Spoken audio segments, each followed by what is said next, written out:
Chers auditeurs, nous voici à nouveau avec l'homme de Dieu, Pasteur Willy Poiti, que nous avons un réel plaisir d'avoir avec nous ce soir. Nous avons passé en revue sur nos questions liées au corps. À présent, nous allons, avec l'homme de Dieu, essayer d'entamer les questions relatives à l'âme. Alors, homme de Dieu, nous sommes émerveillés d'être avec vous. Nous sommes particulièrement bénis. Alors, nos auditeurs ont un certain nombre de questions, une série de questions également liées à l'âme. Évidemment, dans les enseignements que nous avons donnés, qui concernent toujours le corps, l'âme et l'esprit. Oui.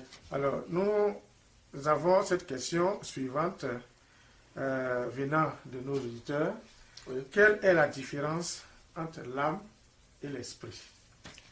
Oui, voilà, c'est très capital de pouvoir connaître la différence entre l'âme et l'esprit. D'accord. En fait, ce sont deux êtres très, très différents. Des entités très différentes. Et l'âme, j'ai dit tout à l'heure que c'est votre personne. L'âme, c'est vous. C'est votre identité, c'est votre individualité. Okay. Maintenant, l'esprit, c'est un autre support qui permet à l'âme de s'exprimer ou de se manifester dans les sphères spirituelles. L'esprit en soi ne peut rien sans l'âme. Tu comprends? Exactement. Mais l'âme peut sans esprit. Okay. L'âme peut opérer sans esprit, c'est-à-dire utilise le corps. À ce moment-là, il ne peut pas franchir les sphères spirituelles ou le monde des esprits, le monde immatériel. Exactement. Alors que Dieu a soufflé sur le corps. Ça, c'est quelque chose de très important à savoir. Lorsque vous lisez dans Genèse chapitre 2, verset 7, la création de l'homme, Adam, les gens ne prennent pas attention au terme ou au concept, au verbe utilisé. Okay. Le verbe utilisé là-bas, ce n'est pas le verbe créer, c'est le verbe former. La Bible dit Dieu forma l'homme par la poussière de la terre. Ce n'est pas créer. Il y a une différence entre créer et former. Mais au Genèse chapitre 1er, au verset 26, on parle de création. Dieu a dit créons l'homme. Et après, au verset qui suit, on dit que Dieu créa l'homme à son image et à sa ressemblance. Mais au chapitre 2, au verset 7, la Bible dit Dieu forma l'homme de la poussière de la terre. C'est-à-dire que lorsque les gens, ou bien beaucoup de gens regardent ça, ils voient c'est comme si Dieu a fait une statue. Ce n'était pas une statue. Le corps qui était là, biologiquement, était vivant. Okay. Le souffle que Dieu a mis dans l'homme, ce n'est pas l'oxygène. L'oxygène est matériel. L'oxygène, c'est de la matière. Okay. Et ça fait pour... C'est dans le fonctionnement biologique normal du corps et non de l'esprit. Okay. Le souffle que Dieu a mis dans l'homme Adam a fait que la Bible dit et l'homme devint une âme vivante. C'est-à-dire l'âme qui était dans ce corps-là. Dieu commença à la considérer vivante parce qu'il lui a mis, n'est-ce pas, la portion spirituelle. C'est alors que l'homme pourrait commencer à écouter Dieu, à entendre Dieu et à comprendre les réalités spirituelles. Voilà pourquoi la Bible parle de l'homme animal et de l'homme spirituel.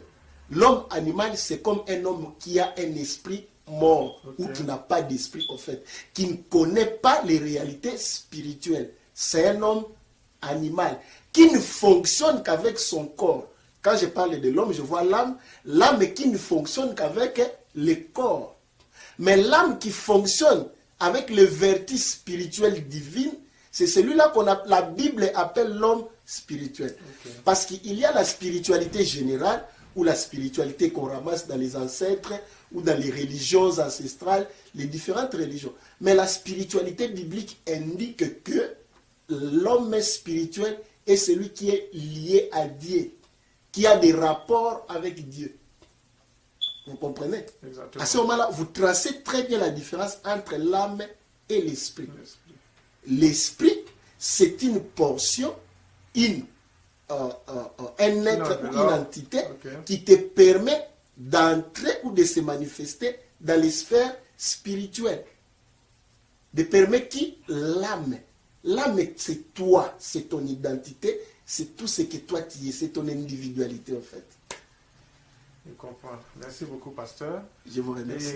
Et pour mieux élucider, évidemment, faire comprendre nos auditeurs, l'âme donc a permis, je dis, c'est l'occasion où Dieu de permettre à cet être qu'il a créé de pouvoir être à sa ressemblance et à son image, Voilà. selon donc la création Voilà. en Genèse. L'homme commence à ressembler à Dieu parce que Dieu est esprit.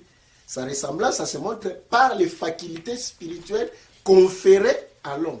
Merci beaucoup, pasteur. Mhm. Maintenant, l'homme a été créé. Alors, cet homme, utilisant le corps et l'esprit, comme vous l'avez bien signifié, pour opérer dans le physique, il pêche. Donc, c'est l'âme qui pêche. Alors, nous savons, en tant que chrétiens, notre espérance dans la vie chrétienne, c'est d'accéder au paradis. N'est-ce pas, pasteur? Alors, l'homme qui a créé, qui a péché, donc, et qui, par la suite, meurt.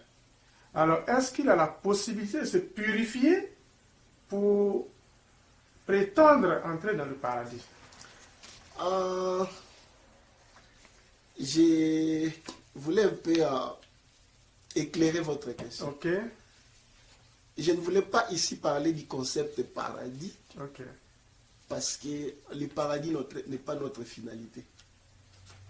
Ah, ça, Nous allons Ça, peut-être parler de cela après. ça me permet de comprendre mieux. Le paradis, ce n'est qu'un lieu de transition, en fait. Ce n'est pas un endroit permanent où nous visons, nous, les chrétiens. La maison du Père, ce n'est pas le paradis. Ok. Nous, Ouais. en tant que chrétiens, c'est paradis que nous visons. Tout le monde, ok, on va mourir par le paradis. Tout le monde. Ouais. Parce que vous les allez gens nous les éclairer. voient que la mort, la Bible dit, Ok. nous tous, nous n'allons pas mourir. Il y a ceux-là qui ne mourront pas. Donc, c'est comme ça. En fait, parce que d'autres seront enlevés. Ceux qui seront enlevés n'iront pas au paradis. Vous comprenez? Exactement. Ils n'iront pas au paradis. Ok. C'est pourquoi j'ai dit que le paradis n'est pas La notre finalité. destination finale. En fait, ça, ce n'était qu'une parenthèse. Ok. Alors, pour y arriver, j'ai dit que l'âme pêche, c'est votre personne. C'est vous qui décidez. L'âme a 3 fonctions que je vais énumérer. Ok. Nous avons dans l'âme ce qu'on appelle la volonté. Nous avons l'affectivité et nous avons l'intellect. Ok. C'est ces 3, je peux dire en général, les 3 composantes ici qui forment ce qu'on appelle l'homme ou l'âme, l'individu. Vous vous exprimez au travers de votre volonté, au travers de votre intellect et au travers de votre affectivité. Et ces 3 facteurs sont différents d'une personne à une autre. Vous voyez? Alors, c'est ça votre moteur, c'est ça vous. Vous exprimez ces composantes-là au travers de votre corps ou au travers de votre esprit. La Bible dit l'âme qui pêche est celle qui mourra. C'est-à-dire, pécher c'est quoi? C'est enfreindre les lois de Dieu. Nous enfreignons les lois de Dieu comment? En agissant, mais avant d'agir, il faudrait qu'il y ait une motivation. Exactement. Les motivations viennent de l'âme. Comme on dit, de ton cœur. Ok. Vous comprenez? Parce que le corps en soi ne peut rien faire. Tu ne peux pas parler, c'est l'âme qui dit au corps de parler. Ok. Et c'est l'âme qui dit aussi à ces bras-là de faire le mouvement, de prendre le téléphone, de faire ceci. Le corps n'est qu'un robot que vous utilisez. C'est vous l'âme qui décidez. Et c'est vous qui voulez faire du bien ou qui voulez faire le mal. Et en faisant le mal, votre esprit est en train d'en pâtir. C'est là que nous allons revenir lorsque nous allons parler de l'esprit. Mais parlons d'abord de l'âme. L'âme, c'est tout ce qui fonctionne, c'est ce qui fait votre individualité. C'est l'âme. Toutes vos facultés en tant que personne sont dans votre âme. Et un autre concept plutôt, ou une autre assertion, un autre terme qu'on utilise beaucoup pour exprimer l'âme, on parle du cœur. Votre cœur, c'est vous. Votre conscience, c'est vous. Tout ce qu'il y a en vous, vos facultés, c'est vous. C'est dans l'âme. Comprenez ça comme ça. Le corps n'est qu'un support. L'esprit n'est qu'un autre support. Mais les principes actifs ou les principes, l'être qui est l'auteur de tout ou l'individu lui-même, c'est l'âme. En tout cas, chers auditeurs, je crois que vous êtes bénis comme moi, parce que même moi-même, suivant l'émission avec l'homme de Dieu, je découvre encore davantage, j'apprends encore davantage sur les enseignements que nous recevons au cours des cultes. Merci beaucoup, homme de Dieu. Alors, une autre question me revient tout de suite. Le corps meurt. Oui. Vous l'avez dit. L'esprit également meurt. Parce que lorsque l'esprit il est corrompu, il est impur, il est séparé de Dieu, on dit dans ce contexte-là, comme vous l'avez enseigné bien sûr, que l'esprit est mort. Alors, qu'en est-il de l'âme? Oui, l'âme, comme j'ai dit, dépend des supports pour s'exprimer. D'accord. Si le corps meurt, l'âme cesse de fonctionner sur le plan physique. Ok. Quelle que soit la volonté, le corps est mort. Le corps est abîmé. Exactement. Et dès que le corps commence, dès que le corps mort, il y a un désordre de réactions biochimiques qui commence à s'opérer. Okay. Et il y a la croissance exponentielle des microbes, tout ça. La décomposition commence. La putréfaction commence. D'accord. Le corps ne sert plus à rien. À ce moment-là, l'âme se retire du corps. Okay. Et il s'attache à l'esprit. L'esprit maintenant est resté son seul support. Et maintenant, quel esprit? De quel esprit il hérite? L'homme doit entretenir son esprit. Parce que cet esprit-là, c'est ce qui restera ton seul support et de façon éternelle. Okay. Dans la continuité des temps. Parce que, écoute, l'esprit, c'est un support permanent. Pourquoi je ne dis pas éternel? Parce que le concept éternel, nous l'attribuons à Dieu. Okay. Nous parlons de la permanence. Ce qui est esprit, ce qui est immatériel, est permanent. Ne pourrit pas, ne disparaît pas. Il est là. Alors, c'est ça qu'il y a une petite ignorance qui naît ou bien qui rend un peu difficile de comprendre la mort, n'est-ce pas, de l'esprit.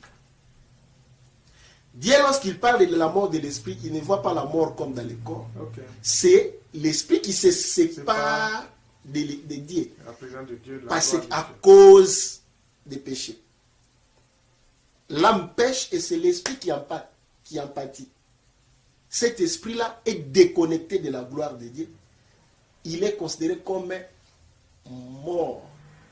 La Bible dit, car tous ont péché et sont privés de la gloire de Dieu. Romains chapitre 3, verset 23.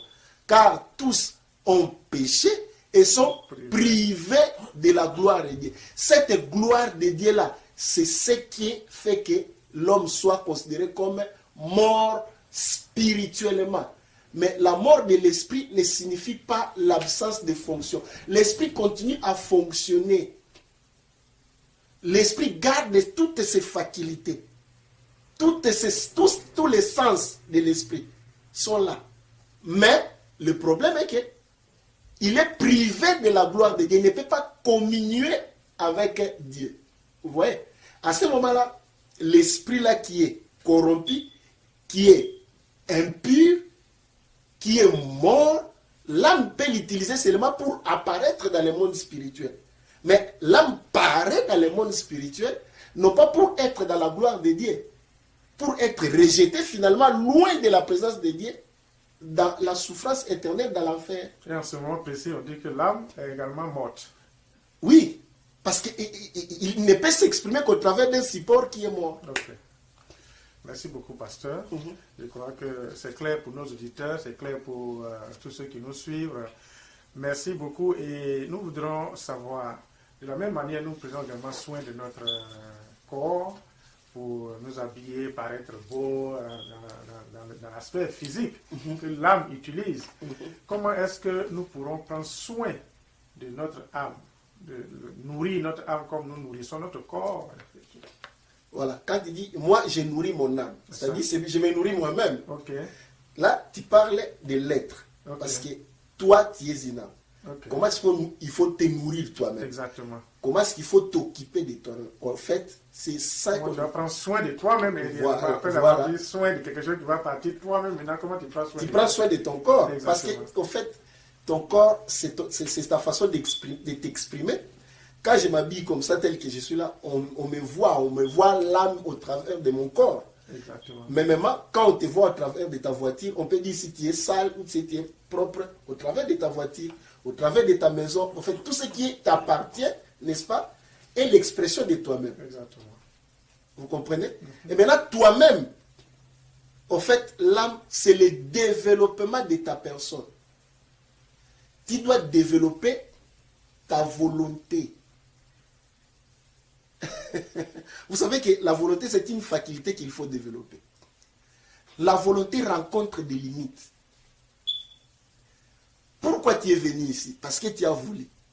Mais il peut aussi se faire arriver qu'il y a des choses, des circonstances qui étouffent ta volonté de faire ça. De faire ceci ou de faire cela. Par exemple, tu ne veux pas boire. C'est ce que je dis aux fumeurs. Oh, je ne suis pas capable d'abandonner. Mais c'est ta volonté. Alors, quand ta volonté commence à rencontrer des frontières ou des barrières, c'est que tu es en danger. Tu es en danger en tant que personne parce qu'en fait, on t'empêche de t'exprimer. La volonté, c'est un pouvoir très important que Dieu a accordé aux hommes. Et vous pouvez utiliser votre volonté, soit pour obéir à Dieu, et même pour s'opposer à Dieu. Dieu a donné ça à l'homme, mais l'homme peut utiliser cette volonté contre son Créateur. C'est très important. Et Dieu ne fait rien, il observe seulement. Et lorsque tu développes ta volonté, tu deviens de plus en plus, beaucoup plus évolué sur la terre. Lorsque tu développes ton intellect, dans l'intellect, on voit la capacité de penser, de réfléchir, la connaissance, la sagesse, le discernement, tout ça. C'est dans l'intellect.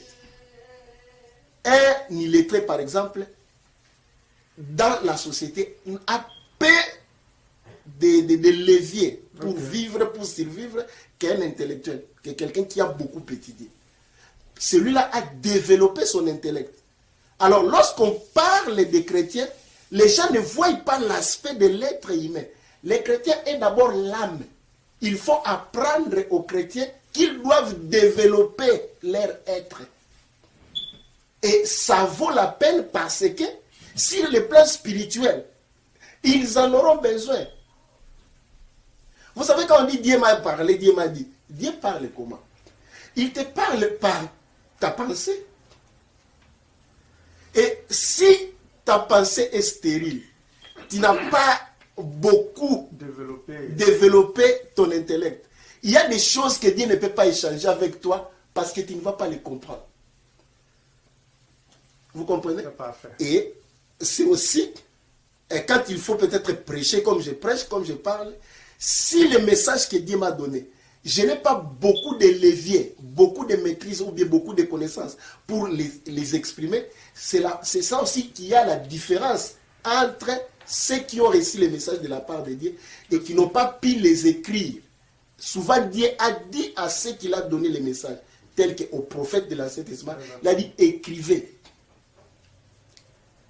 Jérémie avait même un secrétaire Baruch pour écrire.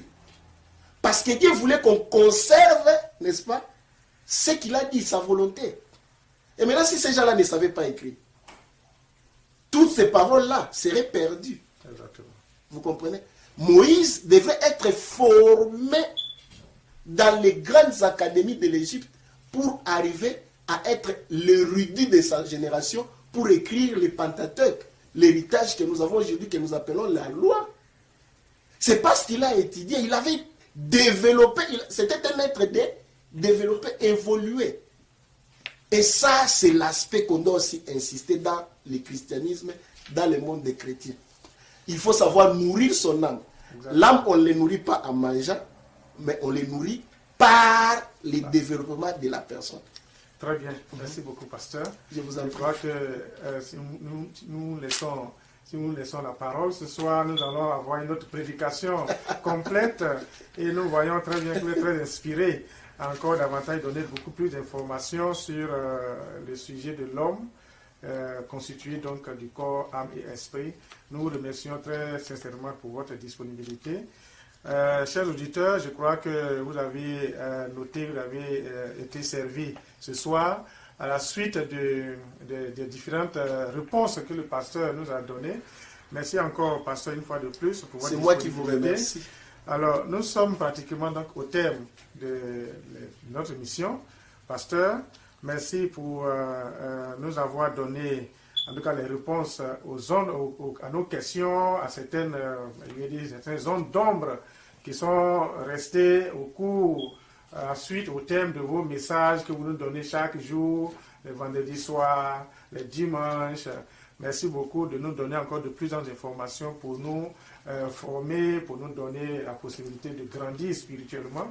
Voilà, nous allons vous laisser l'opportunité de dire une prière pour nous avant que nous puissions en tout cas mettre un terme à cette émission.